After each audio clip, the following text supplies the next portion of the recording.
Hello students, आज हम 11th class की हॉर्नबिल बुक का first chapter the portrait of a lady, जो कि खुशवंत सिंह जी द्वारा लिखा हुआ है, उसको हम पढ़ेंगे। उसका लाइन वाइज एक्सप्लेनेशन देखेंगे।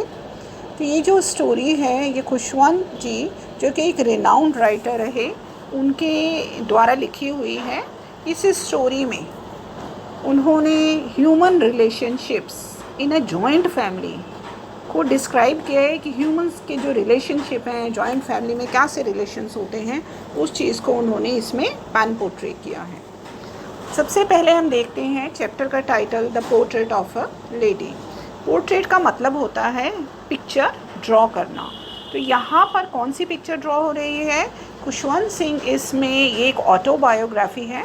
खुशवंत सिंह इसमें अपनी दादी माँ के साथ अपने रिलेशंस को पोर्ट्रे करते हैं, उसके बारे में बताते हैं, और वो जिस तरीके से अपनी दादी माँ को डिस्क्राइब करते हैं, उस डिस्क्रिप्शन से हमारी इमेजिनेशंस में उनकी ग्रैंड मदर का एक पोर्ट्रेट डेवलप होता चला जाता है। तो इसमें उन्होंने बचपन से लेकर वो 20 साल के हो जाते हैं, तो किस तरीके से हर स्टेज पर उनकी जो रिलेशन था दादी माँ के साथ वो चेंज होता रहता है, उस चीज़ को डिस्क्राइब किया है। और फिर फाइनली उनकी दादी माँ की डेथ हो जाती है, तो किस तरीके से उनके रिलेशनशिप में डिफरेंसेस आते चले जाते हैं, किस तरीके से डिफरेंट टर्निंग पॉइंट्स आते हैं, उसे इस स्टोरी में डिस्क्राइब किया है। तो चलिए अब हम रीड करते हैं the portrait of a lady. My grandmother, like everybody's grandmother, was an old woman. She had been old. She had been old and wrinkled for a 20 years that I had known her. Khushwant Singh ji कहते हैं कि बाकी सबकी grand mother's की तरह उनकी जो grand mother थी वो भी ओल्ड थी, and she had been old and wrinkled for 20 years that I had known her. वो कहते हैं कि जब से पिछले 20 साल से वो जब से अपनी ग्रैंड मदर को जानते हैं, तब से उन्होंने अपनी ग्रैंड मदर के चेहरे पर रिंकल्स देखे हैं। People said that she had once been young and pretty and had even had a husband, but that was hard to believe. वो कहते हैं कि लोग कहते हैं कि वो कभी यंग थी, प्रेटी थी और उनके हस्बैंड थे, लेकिन वो कहते हैं कि आज उन्हें देखकर, क्योंकि पिछले 20 साल से अपनी दादी माँ को ऐसे ही देख रहे थे, तो वो कहते हैं उनके लिए ये इमेजिन करना अपनी दादी माँ के लिए कि उनकी दादी माँ कभी यंग भी थी, ये बहुत मुश्किल था। My grandfather's portrait hung above the mantelpiece in the drawing room. He wore a big turban and loose fitting clothes. वो कहते हैं कि उनके जो दादाजी थे, उनकी एक पोर्ट्रेट कहाँ पर हंग थी? मेंटल पीस, जो कि ड्राइंग रूम में था, उसके ऊपर हंग थी, लटकी हुई थी।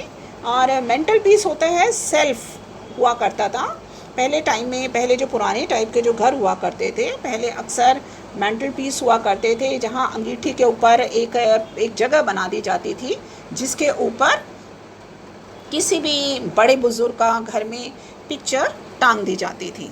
तो कहते हैं कि वहाँ इस तरीके से उनके ग्रैंडफादर की एक पिक्चर टंगी हुई थी, और उस पिक्चर में उनके ग्रैंडफादर ने लूज़ फिटिंग कपड़े पहने हुए थे। उन्होंने एक टर्बन डाला हुआ था सर पर, टर्बन बोलते हैं पगड़ी को, कि पगड़ी पहनी हुई थी। देखो, खुशवंत सिंह जी पंजाब बैकग्राउंड था उनका, और यहाँ पर आप देखेंगे डिस्क्रिप्शन में भी इसमें आपको पंजाबी झलक नज़र आएगी। His long white beard covered the best part of his chest and he looked at least 100 years old.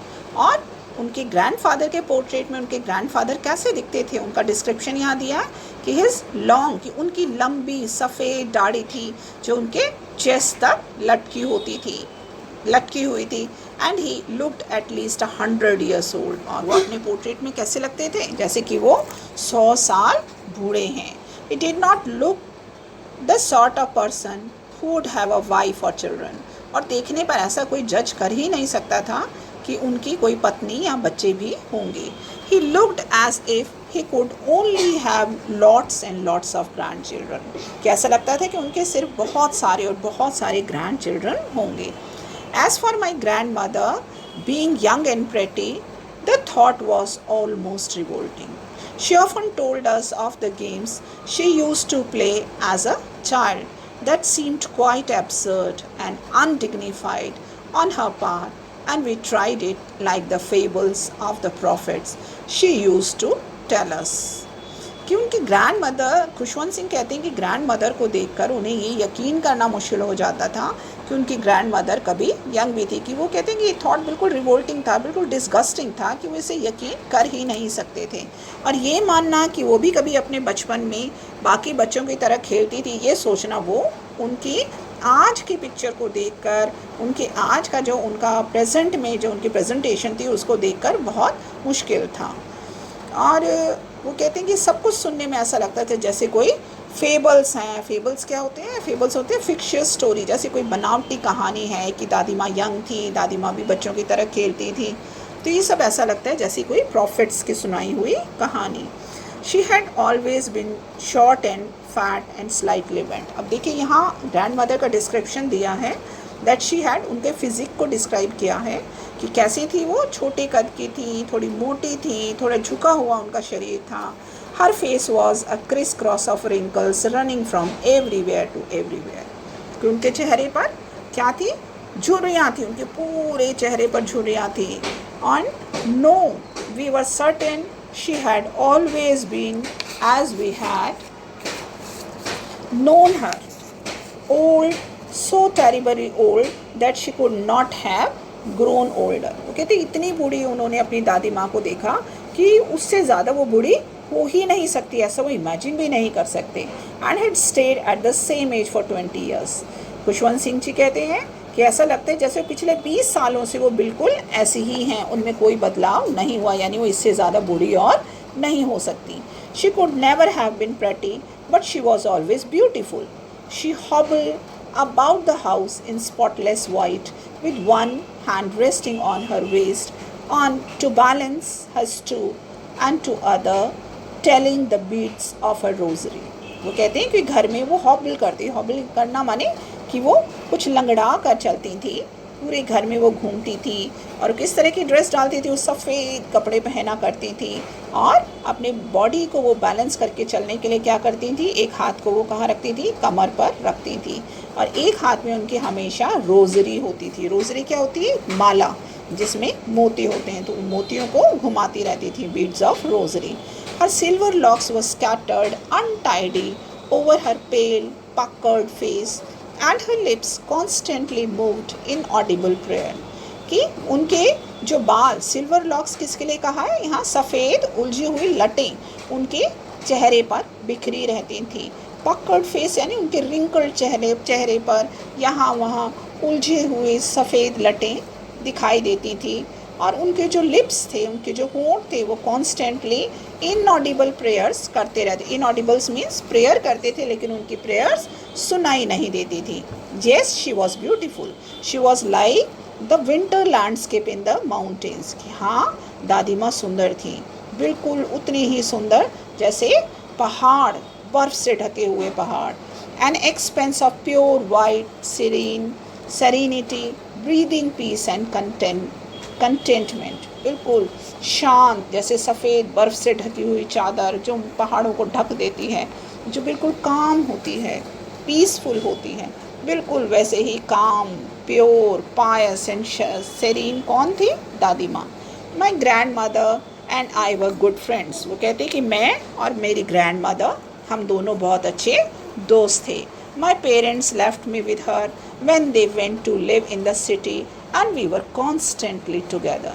कहते हैं कि मेरे पेरेंट्स मुझे दादी माँ के पास छोड़कर कहाँ चले गए थे? सिटी में, और उसके बाद मैं कॉन्स्टेंटली अपनी दादी माँ के साथ रहता था। She used to wake me up in the morning and get me ready for school. कि दादी माँ उन्हें सुबह जल्दी स्कूल के लिए उठाती थी और स्कूल के लिए तैयार करती थी। She said her morning prayer in a monotonous singsong way. She bed and dressed me in the hope that would listen and get to know it by heart. कि क्या होता था कि दादी माँ उन्हें नहलाती थी, उन्हें ड्रेसअप करती थी, और इस पूरे टाइम पर वो क्या करती थी? प्रेयर्स लगातार एक कॉन्स्टेंट वॉइस में वो प्रेयर गाती रहती थी, ये सोचकर कि उन प्रेयर्स को सुनकर जो खुशवंत सिंह हैं वो भी उनको याद कर लेंगे। I listen because I listened because loved her voice but never bothered to learn it. Khushwant Singh ji कहते हैं कि मैं दादी माँ की प्रेयर्स को सुनता था क्योंकि मुझे दादी माँ की आवाज़ अच्छी लगती थी, लेकिन मैंने कभी उन प्रेयर्स को लर्न करने की कोशिश नहीं की. Then she would love her voice but never bothered to learn it. Then she would fetch my wooden slate, which she had already washed and plastered with yellow chalk, a tiny earthen ink pot, and a red pen, tie them all in a bundle, and hand it to me. After a breakfast of a thick stale chapati with a little butter and sugar spread on it, we went to school. She carried several stale chapatis with her for the village dogs. कहते हैं कि उसके बाद दादी माँ क्या करती थी, उन्हें तैयार करने के बाद उनकी जो वुडन स्लेट होती थी उसके ऊपर वो येलो चौक लगा देती, जिसे गाची भी बोलते हैं, उसको चढ़ा दिया करती थी. और उसके बाद उसका लेप वुडन स्लेट पर लगाने के बाद उसे सुखाती थी और फिर इंक पॉट के साथ में एक पेन कलम उनको दे दिया करती थी. और पूरा बंडल देकर उनको लेकर क्या करती थी, उनके हाथ में स्टेल ब्रेड, स्टेल यानी बासी रोटी उन्हें देती थी, जिस पर थोड़ा सा मक्खन और थोड़ी सी चीनी स्प्रेड करके उन्हें दे देती थी रोल करके, जिसे खाते हुए खुशवंत सिंह दादी के साथ स्कूल के लिए चल पड़ते थे. और रास्ते के लिए दादी माँ क्या करती थी, बाकी बची हुई जो स्टेल चपातीस होती थी उनको विलेज डॉग्स को देने के लिए वो साथ ले लिया करती थी.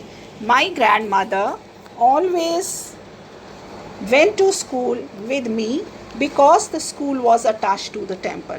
कि मेरी दादी माँ मेरे साथ स्कूल इसलिए जाती थी क्योंकि स्कूल किसके साथ अटैच था, टेम्पल यानी मंदिर के साथ. The priest taught us the alphabet and the morning prayer. और जो वहाँ जो प्रीस्ट होता था, जो पुजारी होता था, वो हमें अल्फ़ाबेट तो सिखाता था, साथ में मॉर्निंग प्रेयर्स भी सिखाता था.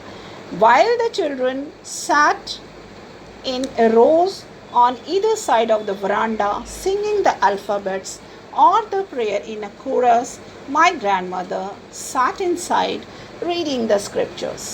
वो कहती कि मेरी दादी माँ स्क्रिप्चर्स रीड करती थी उस टाइम पर, जब खुशवंत सिंह वरांडा में बैठकर अल्फ़ाबेट्स याद किया करते थे. यानी एक तरफ पढ़ाई होती थी तो दूसरी तरफ दादी माँ तब तक मंदिर में बैठकर स्क्रिप्चर्स पढ़ा करती थी, यानी होली बुक्स पढ़ती थी.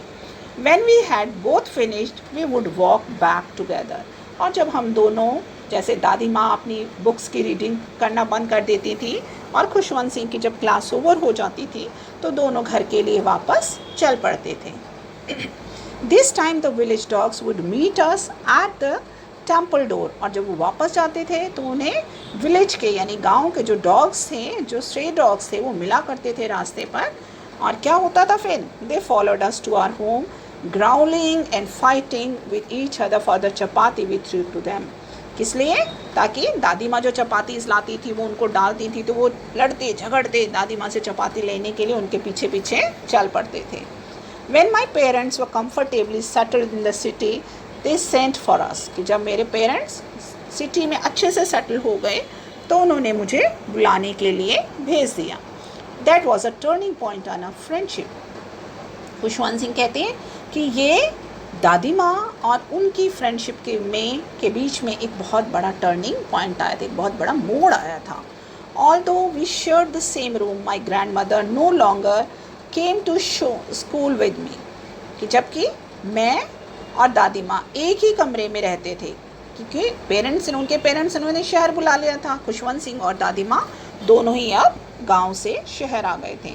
दोनों एक ही कमरे में रहते थे, लेकिन अब दोनों के बीच में वो पहले जैसा मेल नहीं था. अब दादी माँ खुशवंत सिंह को स्कूल छोड़ने नहीं जाती थी. I used to go to an English school in a motor bus. Khushwant Singh English school में मोटर बस से जाते थे. There were no dogs in the streets and she took to feeding sparrows in the courtyard of a city house. अब शहर में स्ट्री dogs ही नहीं थे, गली में डॉग्स ही नहीं नज़र आते थे, तो दादी माँ ने यहाँ क्या किया, यहाँ स्पैरोज को, चिड़ियों को दाने डालने, आंगन में दाने डालने शुरू कर दिए. As the years rolled by we saw less of each other. जैसे जैसे समय बीतता गया, रोल्ड का मतलब होता है पास्ट, जैसे जैसे समय साल बीतते गए तो उनके बीच में वो एक दूसरे के संपर्क में, एक दूसरे के सामने कम आते थे. For some time she continued to wake me up and get me ready for school.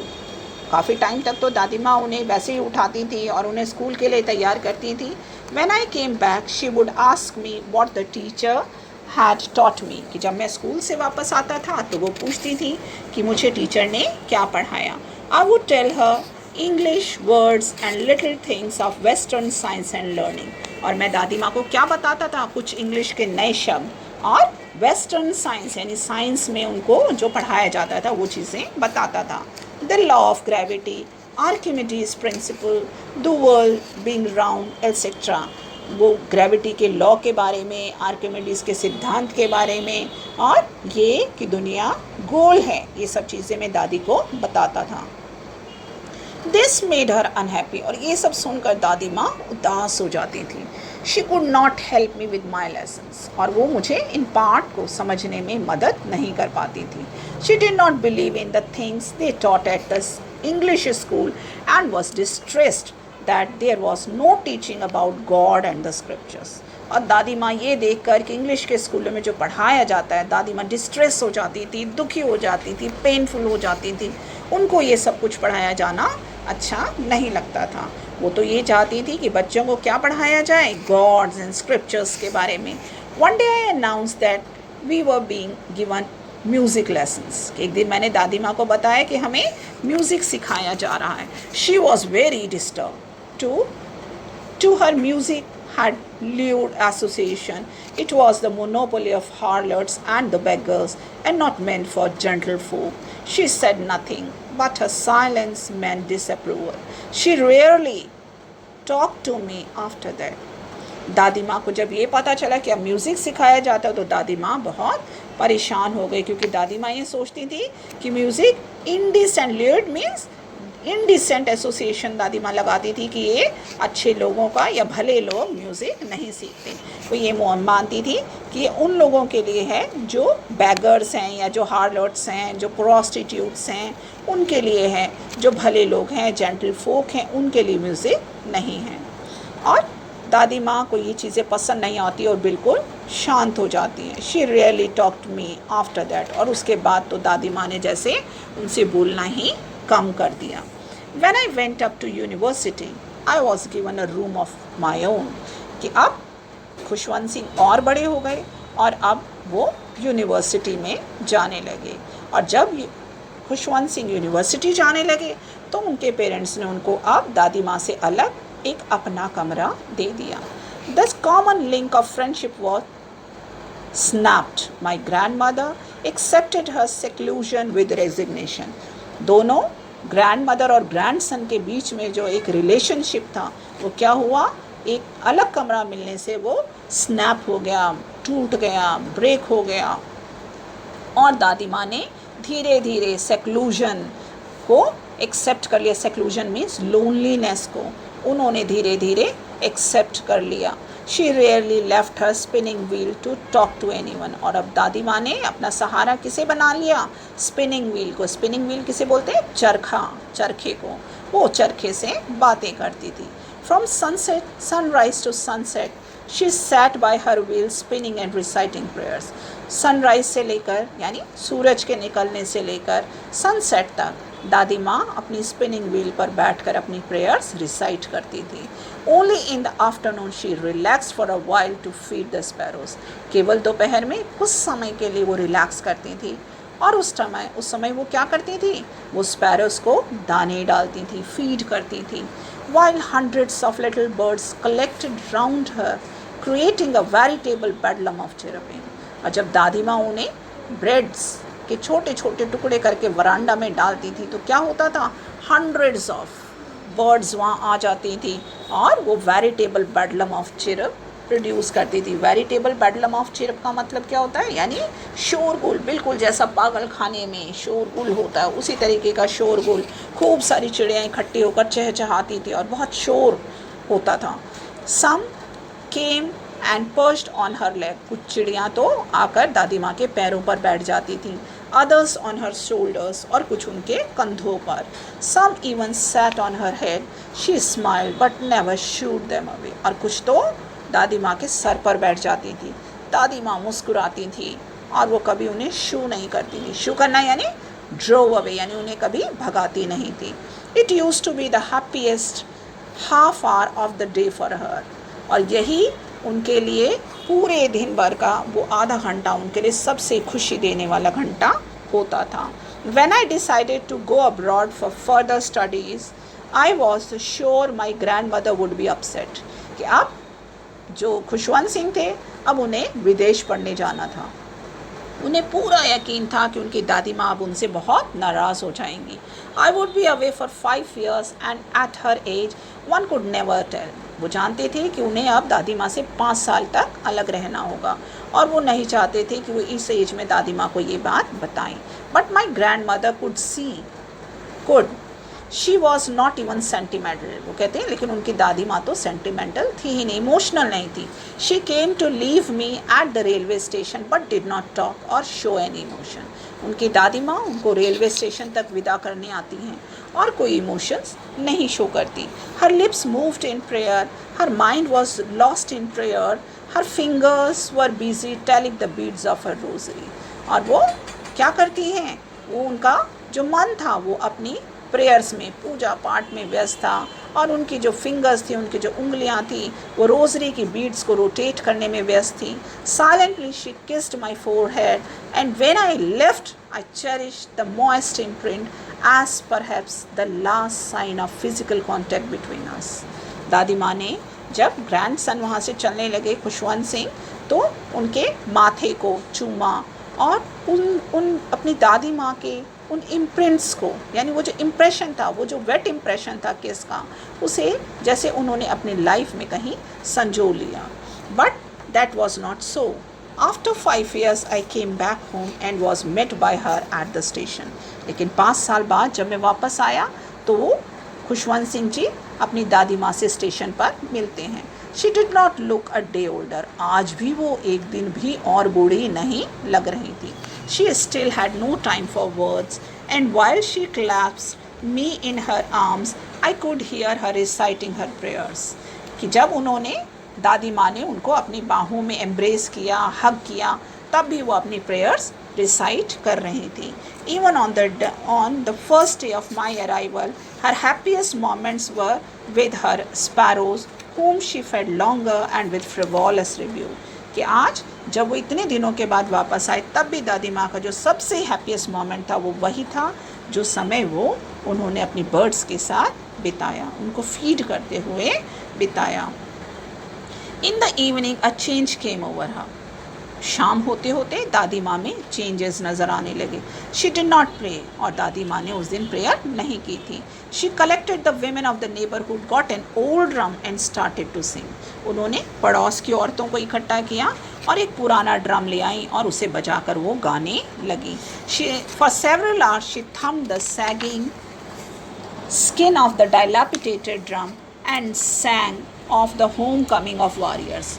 और कई घंटों तक उस फटे हुए ढोल को वो बजाती रहें और जैसे योद्धा जब युद्ध को जीत कर जब योद्धा वापस आते हैं, जिस तरह के गाने, विक्ट्री के गाने जो गाए जाते हैं, उसी तरह के सॉन्ग्स दादी माँ गा रही थी. We had to persuade her to stop to avoid over straining. हमने दादी माँ को रोका कि वो बहुत exert हो जाएंगी, बहुत थक जाएंगी. That was the first time since I had known her that she did not pray. वो पहली बार था जब मैंने देखा कि दादी माँ ने प्रे नहीं की. The next morning she was taken in. और अगले दिन क्या हुआ? अगले सुबह दादी माँ बीमार हो गई थी. It was a mild fever and the doctor told us that it would go. But my grandmother thought differently. Doctor ने कहा कि ये तो हल्का सा बुखार है और ये चला जाएगा, लेकिन दादी माँ तो अलग तरीके से सोच रही थी. She told us that her end was near. दादी माँ ने बताया कि उनका अंत नियर है. She said that since only a few hours before the close of the last chapter of her life she had omitted to pray. She was not going to waste any more time talking to us. दादी माँ को ये समझ आ गया था कि अब उनका अंत समय आ गया है और उन्होंने ओमिट कर दिया. ओमिट करना होता है स्टॉप करना. उन्होंने प्रे करना बंद कर दिया और उन्होंने सबसे बातें करने भी छोड़ दी थी। We protested but she ignored our protest. हमने बहुत प्रोटेस्ट किया, हमने बहुत अपोज किया, दादी माँ से बातें करने की कोशिश की, लेकिन दादी माँ ने सब कुछ इग्नोर किया। शी ले peacefully in bed praying and telling her beads. और दादी माँ शांत होकर अपने बेड पर लेट गई और प्रे करने लगी, अपनी बीड्स को वो रोटेट कर रही थी। Even before we could suspect, her lips stopped moving and the rosary fell from her lifeless fingers. कि हम सोच पाते, इससे पहले दादी माँ के होंठ हिलने बंद हो गए और उनके हाथ से उनकी जो रोजरी थी वो उनकी लाइफलेस फिंगर्स से, बेजान उंगलियों से नीचे गिर जाती है। A peaceful pallor spread on her face and we knew that she was dead. और एक शांति उनके चेहरे पर छा जाती है और अब दादी माँ नहीं रही थी। We lifted her off the bed and as is customary laid her on the ground and covered her with a red shroud. हमने दादी माँ को बेड से उठाया और रिवाजों के अनुसार उनको ज़मीन पर लेटाया और उनके शरीर को एक रेड श्राउड यानी एक लाल रंग के कफन से ढक दिया। After a few hours of mourning, we left her alone to make arrangements for her funeral. और कुछ समय, कुछ घंटे उनके पास बैठकर मौन करने यानी शोक व्यक्त करने के बाद हम सब उनके फ्यूनरल यानी उनकी अंतिम यात्रा की तैयारियों में लग गए। In the evening, we went to her room with a crude stretcher to take her to be cremated. और शाम को हम उनके कमरे में एक लकड़ियों से बना हुआ एक स्ट्रेचर लेकर गए ताकि उनको क्रीमेशन के लिए, अंत्येष्टि के लिए ले जाया जा सके। The sun was setting and had lit her room and veranda with a blaze of golden light. शाम ढल रही थी, सूरज ढल रहा था और कमरे में, दादी माँ के कमरे में हल्की रोशनी आ रही थी। वरांडा और कमरे में एक सुनहरी रोशनी फैली हुई थी। We stopped right up to where she lay down and stiff wrapped in the red shroud. Thousands of sparrows sat scattered on the floor. जब हम वापस आए तो हमने देखा, जब दादी माँ की अंत्येष्टि करने के बाद खुशवंत सिंह और उनके फैमिली वापस आई तो उन्होंने देखा कि दादी माँ के कमरे में और वरांडा में एक सुनहरी रोशनी फैली हुई है और वहाँ पर वो हज़ारों की संख्या में चिड़ियाँ बैठी हुई हैं फर्श पर। देयर वॉज नो चिरपिंग, लेकिन आज वो चिड़ियाँ चुपचाप बैठी थी। We felt sorry for the birds and my mother fetch some bread for them. हमें उन चिड़ियों के लिए बहुत दुख था। मेरी माँ उनके लिए रोटी के टुकड़े ले आई। She broke it into little crumbs the way my grandmother used to and threw to them. मेरी मदर ने उन रोटी को छोटे छोटे क्रम्स में, छोटे छोटे टुकड़ों में तोड़ा जैसे दादी माँ किया करती थी और बर्ड्स के सामने डाल दिया। The sparrows took no notice of the bread. जो बर्ड्स थी उन्होंने उन रोटी के टुकड़ों की तरफ ध्यान नहीं दिया। When we carried my grandmother's corpse off, they flew away quietly. कि जब हमने अपनी दादी माँ के कॉर्प्स माने डेड बॉडी को जब उठाया, वहाँ से लिफ्ट किया, तो सारी चिड़ियाँ वहाँ से चुपचाप उड़ गईं। Next morning the sweeper swept the bread crumbs into the dustbin. और अगली सुबह स्वीपर ने वो सारे रोटी के टुकड़े साफ करके डस्टबिन में डाल दिए। तो इस तरह बच्चों ये चैप्टर ख़त्म हो जाता है। इसके question answers will do in next class.